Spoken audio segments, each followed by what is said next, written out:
Hey everybody, it's Jake Mace, the vegan athlete, and I'm here with my man Shamus O'Leary. We're back together again, and we're here to show you guys in this episode how to frost protect your new trees that are so cute and delicate. We have a star fruit tree here today. How are we going to protect this guy? What we're going to do is 4 stakes are going to be placed around the tree, a little higher than the tree itself, Okay. a little further out, and then we're going to wrap it, encase it in a plastic, a 6mm painter's plastic. And that's going to be wrapped around the sides, the tops. We're going to staple together. So we're going to walk our viewers through how to protect your trees in the winter. So 2 questions. One, why make the stakes above and to the outside of the tree, and why plastic? Plastic, my personal opinion, holds more heat. Oh, okay. Now, like a greenhouse. Correct. The downside is that you do need to open it during the day so the tree can breathe. Right. But at night, we want as much heat as possible. I do not like to use frost blankets or fabric because it's porous. I like the plastic because it'll hold a little bit more of the warmth in.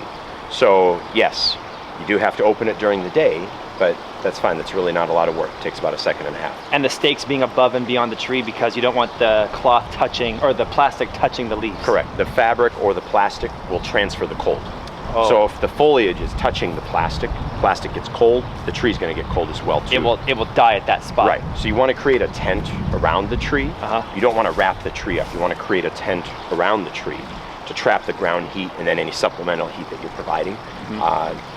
You want to keep the foliage away from the plastic at least a couple inches through the top and the sides. And of course we're going to show you guys step by step how we do this, but also how far down should the plastic go to the ground? It should touch the ground at minimum, and then actually roll out a few inches so that you can place rocks and bricks to hold it down, because you don't want the wind to come through at night and yank it off. Yeah. Also, or snap the tree in half. Exactly. I've had that before. And you also want to trap the ground heat, because the earth will put off a couple degrees of heat over the course of the night. So if it's touching the ground, it'll catch that, kind of like a chimney. Kind of like geothermal. We're kind of harnessing the Earth's heat. That's exactly what I was thinking. Yeah. We need some energy for this video. We're gonna do a lot of work today. We've got a few tools to show you guys, but first, we gotta have fresh figs from the honey fig tree. There's one for you, one for me, and one for the camera person. This will give us our energy here. Is it right? It's getting there. Pretty good. Needs to be deep fried. Deep fried. Oh man. The tools you're gonna need to successfully protect your trees are as follows. You need some stakes or PVC plastic tubing. Correct. We're gonna use stakes today because I'm gonna try to be a little more eco-friendly, and I had these wooden stakes already, so I figured why buy more stuff. A staple gun, a rubber hammer so I don't split the stakes, and you've got, what do you got there? I have a 6mm plastic. That is, this particular piece is reinforced with thread. Normally you're not going to find this at a Home Depot. This is kind of a fancy plastic that a friend of mine gave me. The secret Shamus O'Leary store. Yes, exactly. But generally at Home Depot or Lowe's you can find rolls, 50-foot rolls of a 6mm painter's plastic. That'll work just fine. Step 1 should be to pound these stakes in? Correct. We're going to start by taking 4 stakes and putting 1 on each corner around the tree, and then pound it in with my rubber mallet.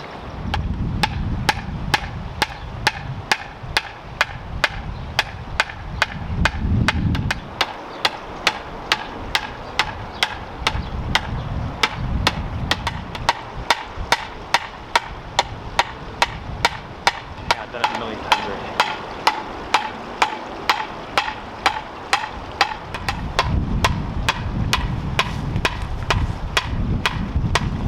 All right, the stakes are in. We're ready for the plastic. Full disclosure, I got this carambola or starfruit tree from Shamus O'Leary's, from your place, and it's growing great this summer, but it was in like a 2-3 gallon pot, so it was small, and it's growing bigger every season. So if we get it to overwinter and stay healthy, I know it's gonna just be an amazing tree next summer. Generally the rule with plants is they take a full calendar year for the roots to get established. Okay. So if we can get them through 1 calendar year, a winter, a summer, after that they're going to need a lot less babying. Yeah. So that's the key. The first year, baby them. Shade in the summer, cold protection in the winter. Cool. And make sure if you guys are liking the video so far, hit the like button, subscribe to the Shamus O'Leary YouTube channel and the Vegan Athlete YouTube channel. Check out Shamus at his Facebook page, the link's below, and check me out at jakemace.com. And stay till the end of the video because we have a bonus tip that you're gonna wanna see for sure. What's our next step? Next step is we're going to unroll the plastic, and we're going to measure out what we need to encase it, sides and top. So you're going to wrap the sides and then drape the top. Correct. Let's do it.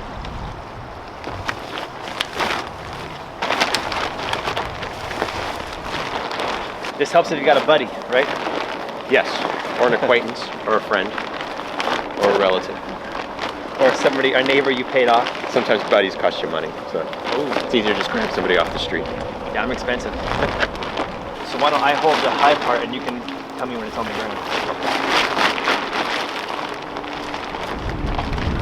So I'm gonna start stapling the sides while he untangles the plastic.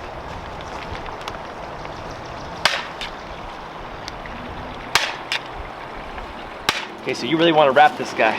I do. From the top, start with the staples here,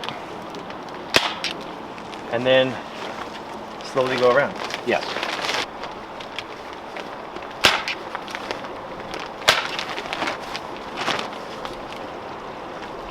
How many trees do we have to protect? Just this one, right? Sure. Or do we have to do this 250 times? So for those people watching, what about protecting deciduous trees like mulberry or peach, plum, apricot? Deciduous trees do not need any protection. They want cold. You do nothing with those in the winter. They need the cold. They actually want more cold than what we get normally. How about citrus? Citrus, leave alone. They can take it. Yeah. Of the tropical plants, tropical trees, what are some of the more cold tolerant varieties? Like guava, things like this. Guava, banana, bamboo, chicos, white sapote, loquat definitely. Loquat never need any protection. And so of those ones you just listed, those are the more cold tolerant varieties. More cold tolerant of the trees that we carry, yes. Right. Of the subtropicals, tropicals, things like that. Correct. Yeah. Cool.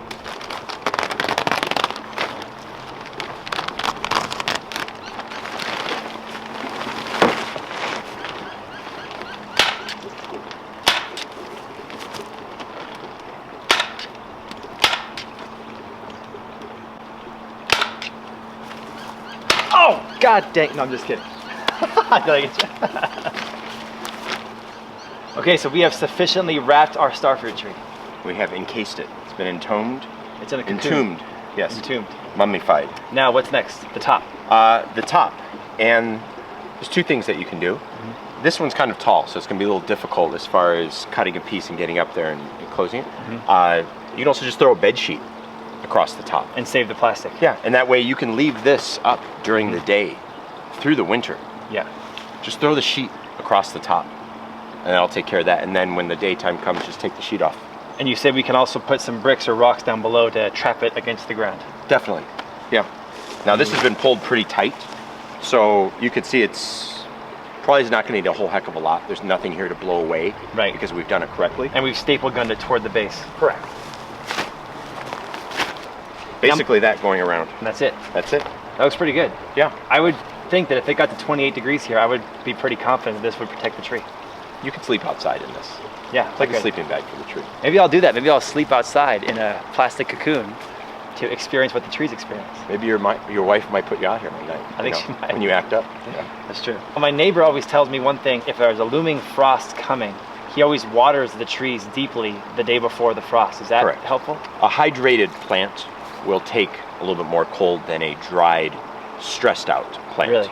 So in many of the commercial orchards in Florida and California, Arizona, they'll flood the fields the evening that it's supposed to be really, really cold. And also the water puts off a little bit of heat. Okay. And I promise you guys watching, if you stuck to the end of the video, we'd have a bonus tip for you guys. So what did you bring to ensure that this tree will not freeze? I have behind you here a halogen shop light. Looks like that. $13. And the reason I like these is because they have a stand so they can sit right on the ground and they put off a wide spectrum of light, of heat. Okay. I'm not a fan of Christmas lights. Okay. Christmas lights do not put off that much heat. They look pretty, they sound cool, but you want the plant to stay warm. And so an LED light won't cut it even though it's energy efficient, it's not hot. Correct.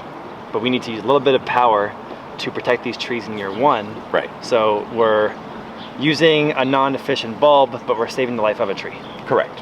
So let's pretend that a looming 25-degree night is coming. Correct. And we need to give this guy some extra protection on top of the frost cloth. Right. And just to be clear, plastic is generally enough when we're in the 30s. I see. depending on the tree, of course. But for most of the subtropicals, this is going to be enough in the 30s. I bring the lights out when we start getting to 30 and below. Okay. Okay? Cool. And then what we're going to do, place the shop light underneath here. Facing up. Yep. And you also have a nice nighttime light motif to entertain your guests. If you want to come out and read a book or do whatever. There you go. And that's all you need to do. It is best to set the light on a timer because you don't need the light on at 8 p.m.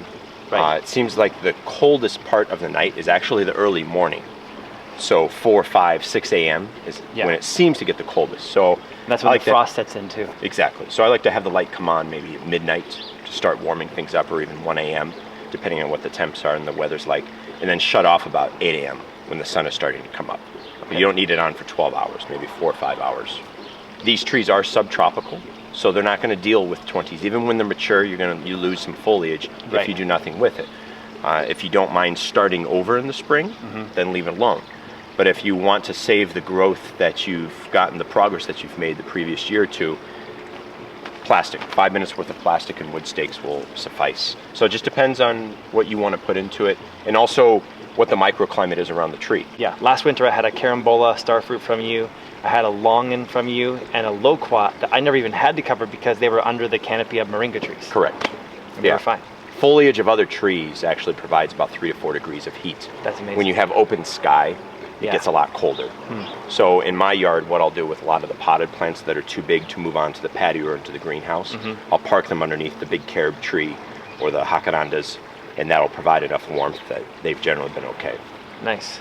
So every year, even if it's full mature, you don't cover it, it might defoliate, and you start over again the next spring with a mature tree because the branch and trunk survives. But if you cover it, you might not lose that leaves, and then you're going to be supercharged for next summer, full of fruit production and whatnot. Correct. I have a starfruit in my yard that's about 5 years old. It's frozen back to the ground completely twice now. And come back. So it's come back and it's a beautiful tree now, but it has to start over every 2 years because I do nothing with it. I get a little lazy and it dies, comes back. But we haven't gotten fruit off it in 5 years, whereas we should have if I would have done something like this. So this year, definitely I'm going to be prepared because I want to get a lot of fruit off this large starfruit tree that I have at home. And to end this video, final stage, put it on top, right? Correct. Let's do this. There we go. And we have successfully protected my baby. And then what you want to do with this, you don't want to leave the sheet just laying on here. Right. But actually maybe just tie some string or twine around to kind of hold it in place so the wind doesn't take it off. Correct. But right there, you're good to go. And then the next morning when the sun comes out, take the plastic off, let it breathe during the day, and then back on at night. Well, actually with this method, you can leave the plastic on here all winter, just take the top off. Ooh, that's nice. It makes things a lot easier because this is a little bit of a hassle putting this together. So just take the top off, it can breathe. It's fine, we're getting plenty of sunlight with the plastic, we're good. That's amazing. Well, thanks for coming over and showing us this important lesson. Hopefully you guys were inspired and learned something. Hit the like button, show us some love, subscribe to our channels. Check us out on Facebook and at jakemace.com. And as always, I'll see you guys back here for our next episode.